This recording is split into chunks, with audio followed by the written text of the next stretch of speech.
So this is Dr. Jay Burke from Beechwood, Ohio, psychologist and having a subspecialty in electronic and video game addiction.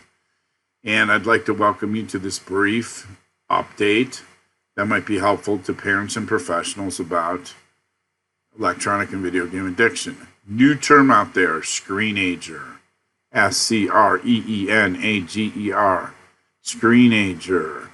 And what they're finding is that these kids that are getting older now, that have grown up since the iPhone came out, they're different. They are actually different. They think different, they act different, and they're here to stay. So what are we doing with this? I think it's important to realize that there's impacts here that are going to be something that we need to work with and understand. But I'd like to give you a couple brief updates that are information that's important. And some research out there that they've found that a lot of these kids are actually sleep deprived. So you can look ADHD when you're sleep deprived.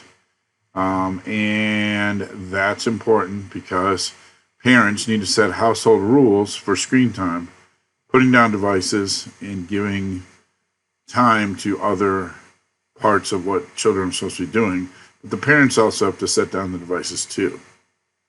Children are sleep deprived because they have a high involvement in the technology, and there's great learning opportunities with technology. Don't get me wrong, because there's so many things you can learn, but there have to be limits to when and where you can use your technology.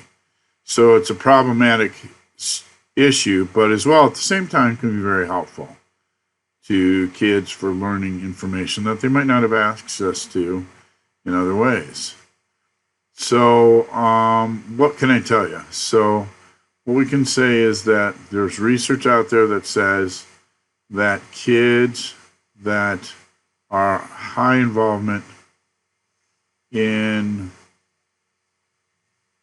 high intensity, video games earlier than recommended could have detrimental effect on dopamine levels and cognitive functioning. They also found that there's an impact to learning in primary school level for kids that spend too much time on video games. A recent study in the Netherlands showed that screen time of more than 4 hours a day took an average of 30 minutes longer for children to fall asleep than children who spent less than 1 hour a day. So, wow, that's important, I think, in terms of getting kids to sleep. Recommendations. So recommendations for you are a few things that might be helpful to you as a parent. This is what the research is recommending now. 1, digital screens should be kept out of bedrooms, and an alarm clock should be used. Yes, an old-fashioned alarm clock. To ensure that kids get enough sleep, 9 to 11 hours rest per night is recommended for school-age children, dropping to 8 to 10 hours for teenagers 14 and over. They're urging parents to follow guidelines for social media, such as Fortnite is actually, believe it or not, 12 and over. And so is Battle Royale. And the minimum age for Facebook is 13. They're also recommending technology-free times for family get-togethers, gaming times, meal times, etc. And remove distractions during homework time. That is a key. Now, that's what the research is recommending. And what I can tell you from my practice is that there's comorbidity. Comorbidity being social anxiety, depression, generalized anxiety, learning issues, something that helps create a propensity towards the internet or gaming addiction. Now, what we need to do is we need to fix both, and that's important.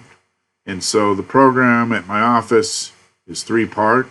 It is group for interacting with others, it is a individual part, and it is a parenting coaching part, because it all goes together into a package to help kids. But the new term, screenager, check out my website, jayberkphd.com, jayberkphd.com, and there are free downloads there and a bunch of information, as well as videos and podcasts that might be helpful for parents, free of charge. If you want an appointment for an assessment, please come to the office. Call us at 216-292-7170. Thanks very much.